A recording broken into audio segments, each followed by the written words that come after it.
Pada perlawanan dakwaan jaksa yang dilakukan, Agustin Widiawati dan Ranto Hensa Barlim Sidauruk yang ditetapkan sebagai terdakwa ditolak hakim. Sidang selanjutnya, agenda pembuktian jaksa penuntut umum dari Kejaksaan Negeri Surabaya, guna menghadirkan saksi. Di perkara dugaan penipuan tersebut, dalam dakwaan jaksa disebutkan, terdakwa Ranto mengajak korban yang tak lain adalah korban guna ke rumah makan yang ada di Surabaya. Di rumah makan tersebut, Ranto memperkenalkan korban kepada Agustin Widiawati. Di pertemuan, Agustin Widiawati dan Ranto menawarkan investasi deposito. Korban pun tertarik hingga menginvestasikan modalnya sebesar 3 miliar. Namun, korban terkejut dan komplain karena dana yang ditransfer untuk dideposito beralih ke surat perjanjian pembelian kembali saham. Korban bermaksud menarik kembali modalnya, namun, kedua terdakwa mengatakan tidak bisa ditarik kembali. Usai sidang, penasehat hukum korban yakni Elkisti De Aprilis, saat ditemui, menyampaikan, heran bahwa kliennya, sebagai korban atas kerugian material akibat dugaan perbuatan kedua terdakwa malah digugat secara perdata di Pengadilan Negeri Surabaya. Dalam ranah gugatan perdata pihaknya, akan mengajukan gugatan rekonvensi dan sita eksekusi terhadap aset Agustin dan Ranto Hensa, papar Elkisti. Sedangkan, dalam ranah pidana yang sedang berlangsung, Elkisti mewakili kliennya, berharap jika kedua terdakwa terbukti bersalah agar majelis hakim memberikan hukuman seberat-beratnya. Elkisti menambahkan, proses hukum pidana bagi kedua terdakwa ini, beberapa korban di lain perkara selalu mengikuti jalannya persidangan kedua terdakwa. Sementara pihak kuasa hukum terdakwa bahwa kliennya tidak bersalah dan merupakan salah person. Di tempat lain jaksa penuntut umum saya hanya meneruskan berkas dari polisi, dan selama ini tidak ada etikan pengembalian uang kepada korban. Akan ada dugaan salah person atau salah penangkapan. Apakah hal ini tidak ada tahap pemeriksaan yang lebih kokoh lah, lebih valid? Ya, jadi ada dugaan ada kesalahan prosedur yang mulai awal ya. Seharusnya yang menerima dana itu diperiksa sebagai tersangka utama. Jadi hingga sampai sekarang belum diperiksa? Belum diperiksa, tidak tahu apa alasannya. Nanti dari kepolisian atau dari kejaksaan? Dari kepolisian ya. Kepolisian sama kejaksaan kan sudah sinergis. Ya. Nah seharusnya kok kejaksaan memberi arahan, harus diperiksa ini, harus diperiksa ini. Apakah selama ini tidak ada perdamaian, Pak? Kan gini, sebenarnya tidak ada perdamaian, kan sudah ada perdamaian di PKPU Jakarta. Ada perdamaian di PKPU, ya, namun perkara ini masih berlanjut ya Pak ya? Sudah selesai, tanggung jawab PKPU di mana sudah selesai. Oh gitu Pak. Jadi, jadi catatan itu tersangka terlapornya 6, ya? Yang masuk ke pengadilan 2. Yang 4 jalan-jalan? Yang 4 rekreasi.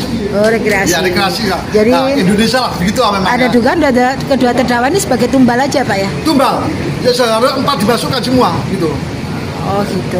Satu, terus kedua yang nerima duit, itu bebas berkembang. Pak, dari 6 tersangka ini siapa aja Pak yang 4 yang jalan-jalan rekreasi katanya Bapak? Yang jalan rekreasi nanti bisa ditanyakan ke penyidik. Oh gitu. Ya. Berarti mungkin Bapak bisa menyebutkan tadi kan ada. Yang penyidik biar yang menjawab. Harapannya apa Pak dalam perkara ini? Harapannya semua tersangka di sidang semuanya. Itu ya Pak ya.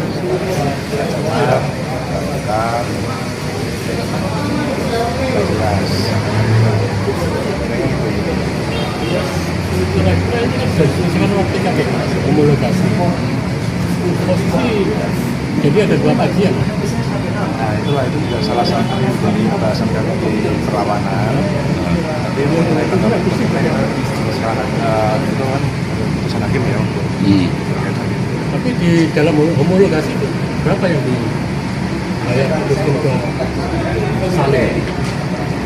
Homologasi hubungan antara Agustin ya kurator kan? Bukan Bu Agustin yang di BKP. Bu Agustin tidak deh, maksudnya berapa yang diterima Salim dari BKP? Inilah yang menjadi kesalahan yang harus dicari.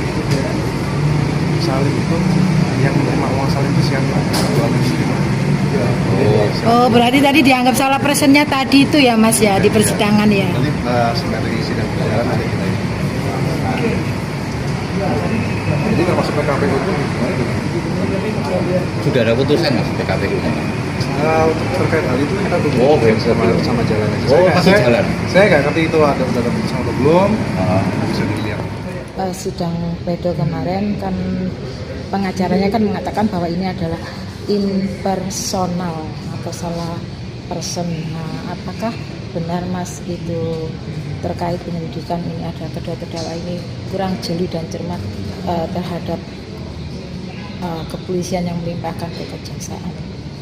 Nah, iya, memang tertuang dalam eksepsi, nanti akan kita tanggapi. Jadi kita juga di berkas perkara terimanya 2 hasil penyidikan, pelakunya 2 orang ini yang berhubungan langsung dengan korban.